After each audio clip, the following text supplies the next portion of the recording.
Hola, muy buenos días a todos. Bienvenidos una vez más a este canal. Estoy aquí en Ljubljana, capital de Eslovenia, en la calle Gospodska, una calle, como ya ven, llena de edificios señoriales y decimonómicos, con un estilo así señorial, magnífico, datado de la época del Imperio Austrohúngaro, el siglo XIX, en el espléndido estilo secesión, como aquí pueden bien observar en este edificio. Los balcones, lo que en Bélgica sería el Art Nouveau, allí se originó. Y esta es una calle interesante, sin duda alguna. ¿Observan el Art Nouveau? Sin embargo, yo me quiero centrar y enseñarles una cosa muy interesante, espléndida. Un edificio de especial importancia aquí, en esta calle, para mi punto de vista. Y él aquí, Eco, Iglesia Primože Trubarska. El nombre está dedicado a Primož Trubar, quien fue no otro sino un reformista importante. ¿Qué quiero decir con esto? Bueno, voy a hablarles de la Reforma Luterana en el siglo XVI.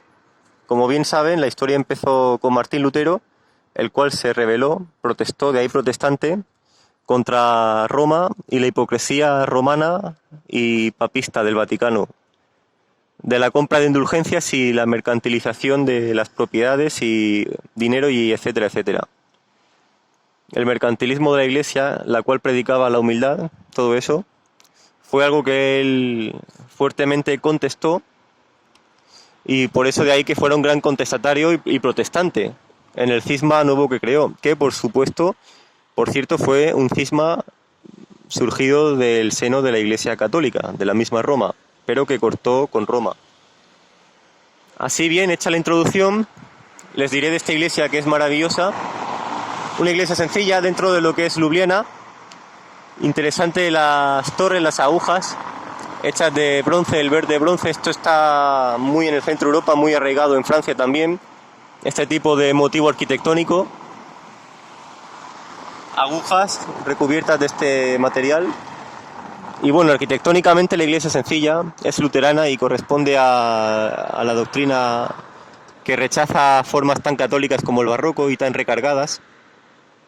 ¿Y qué les voy a contar? Pues voy a hablarles un poco de este tal Primož Trubar. Como bien saben, Lutero hizo una gran reforma y consiguió seguidores, muchísimos, poco a poco y paulatinamente.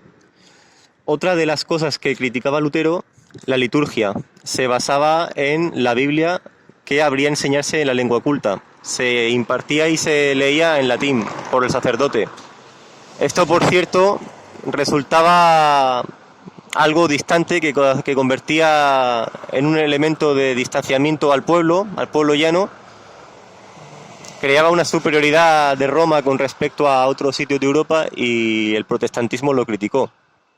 A raíz del protestantismo se reivindicó la lengua vernácula y más tarde, en 1848, en pleno siglo XIX, movimientos nacionalistas basados en ideas románticas de idealizar el orgullo patrio y los orígenes, las raíces de tu propio país, pues arraigaron mucho más y crearon lo que es la base del nacionalismo esloveno. Un grupo de intelectuales en 1848 consiguió llevar este orgullo eslavo y esloveno a altas esferas, y ello explica el hecho de que Eslovenia, que es un país pequeño, cuyo centro es la capital, Ljubljana, se halla a menos de 40 kilómetros de cualquier país de Europa occidental, dicho sea Italia o Austria, con lo cual tenemos el alemán y el italiano, dos lenguas de Europa occidental muy familiares, las dos para un español, sobre todo el italiano, que es la lengua romance del latín. Y esto significa que Eslovenia es un país paradójicamente extraño y eslavo, incrustado en un área europea más de Europa occidental. Muchos pensaremos, no está el este de Europa, no es el este, y sin embargo tiene una lengua muy extraña, muy rara, y consiguiente también las costumbres, pero en especial el idioma. A mí me cuesta mucho tiempo. Así que vamos a explicar el origen de todo este rollo, de por qué aquí el esloveno es un idioma muy arraigado y se detesta, cualquier influencia del país vecino austríaco, porque esto perteneció al Imperio Austrohúngaro, y antes de Austrohúngaro fue el Imperio Germánico, el Sacro Imperio Romano Germánico, y antes de ser este de Carlomagno, con lo cual latín y lengua germánica, alemán, eran las lenguas supuestamente aquí habladas.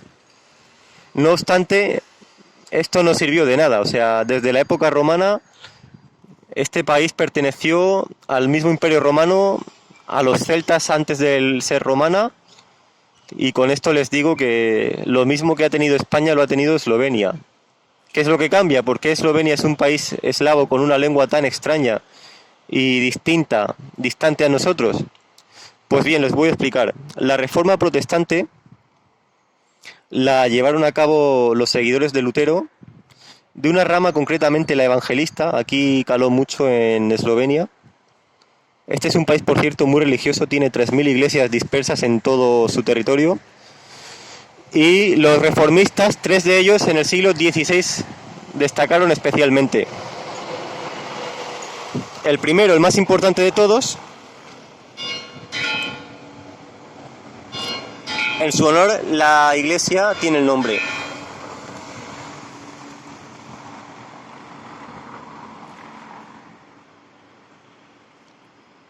Como han visto, Primož Trubar, Adam Bohoric, Yuri Dalmatin. ¿Qué logros llevaron a cabo estas 3 personalidades, eminencias? Sobre todo el primero.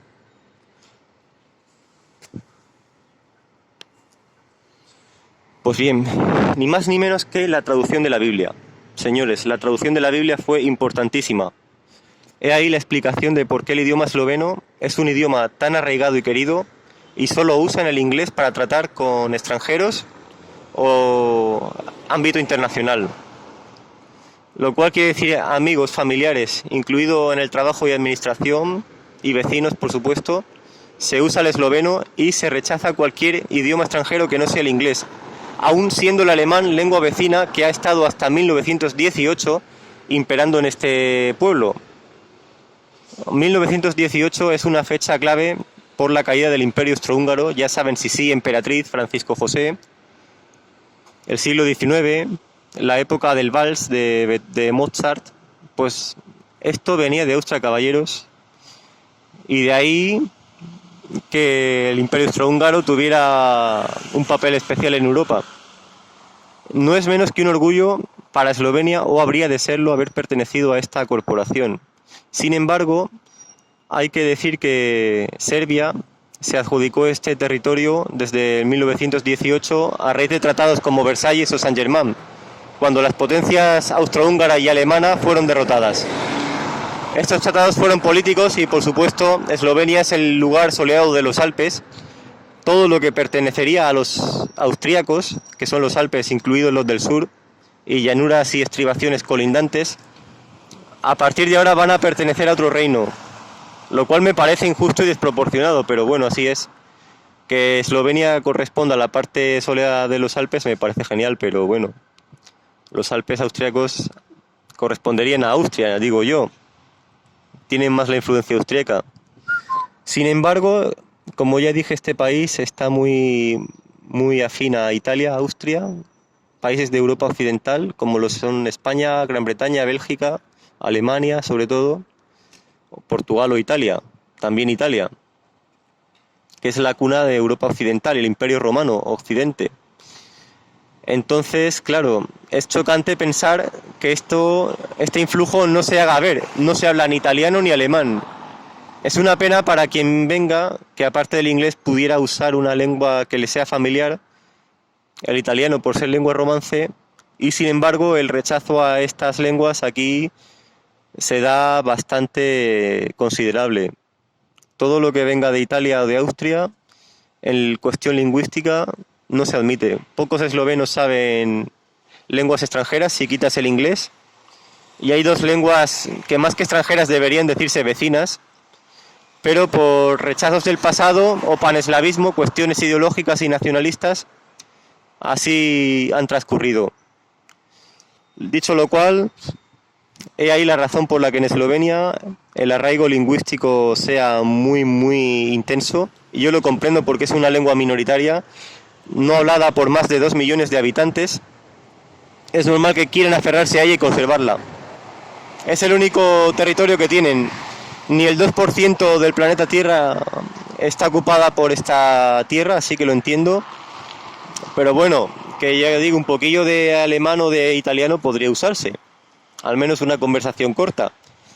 Sin embargo, ya os he dicho, esta es la razón por la que la lengua vernácula, que por cierto, las lenguas vernáculas aquí eran dos, era italiano cerca de Italia, alemán hacia el norte y el esloveno aquí, en el centro de Eslovenia, en Ljubljana, porque el latín en tiempo de Lutero era la lengua principal y culta.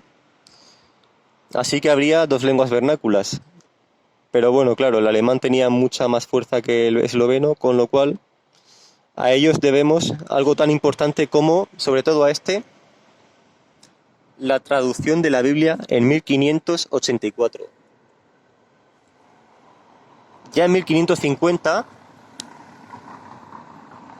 había congregaciones de protestantes, crearon un catecismo, un texto y una gramática, pero realmente no fue hasta la traducción de la Biblia entera al esloveno cuando este país tendría sentadas las bases de un nacionalismo y arraigo lingüístico tremendo.